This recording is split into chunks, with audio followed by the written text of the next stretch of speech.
Meron lang ako nakalimutan sa kotse, kukunin ko lang. Pero babalik din ako kagad. Salamat. Lynette!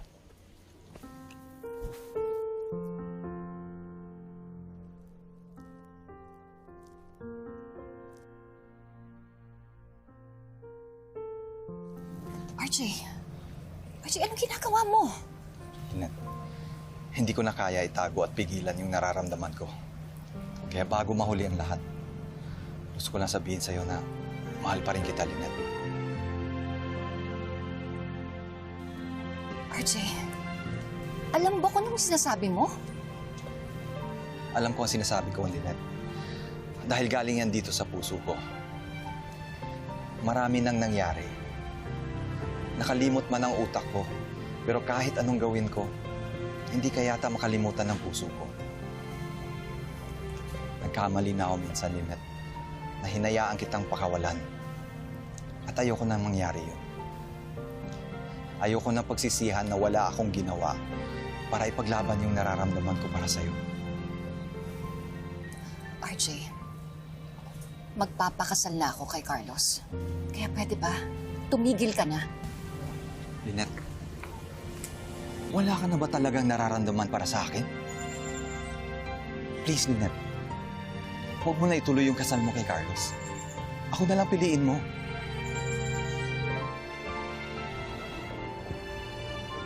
Andy. Ay, Doc Carlos, yes po.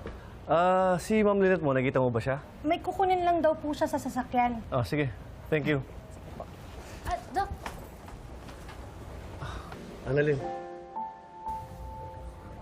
Doc, para po sa'yo.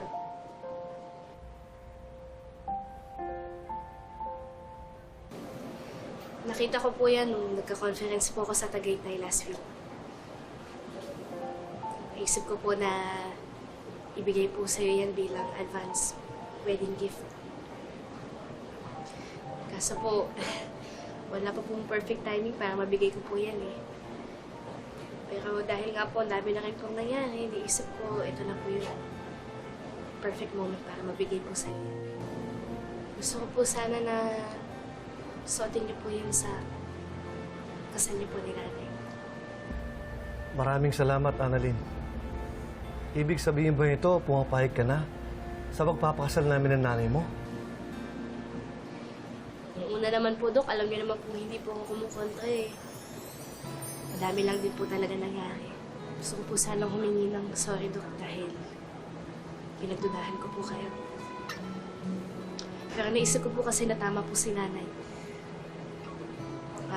Kung kayo po yung dahilan kung ba't po siya masaya, eh, ba't ko naman po kayo pipigilan, di ba? Isa lang po akong hiling sa'yo, Dok. Sana mangako po kayo na alagaan at mamahalin niyo po si nanay. Annalyn, hindi mo na kailangang hingin sa akin yun.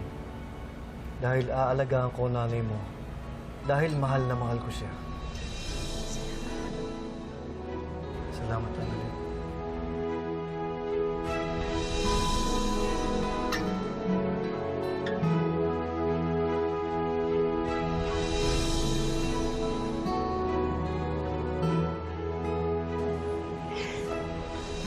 Sige po, balik na po ako sa duty ko, ha?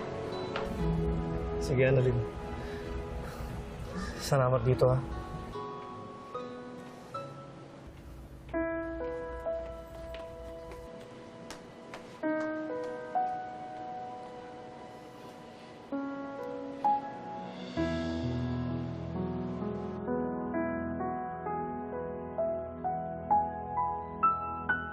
Please, Lynette, I'm begging you.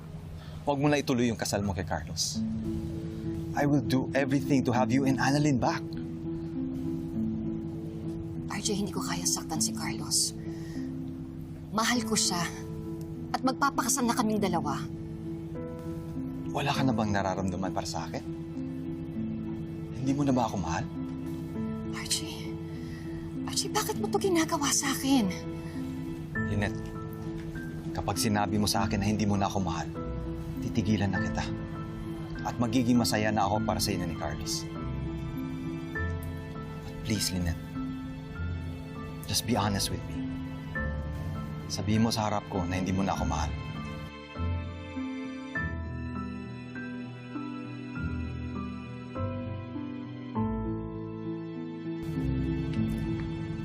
Bakit hindi ka makasagot, Lynette? Dahil alam mo at hindi ka makapagsinungaling sa sarili mo. Alam ko may nararamdaman ka pa rin para sa akin.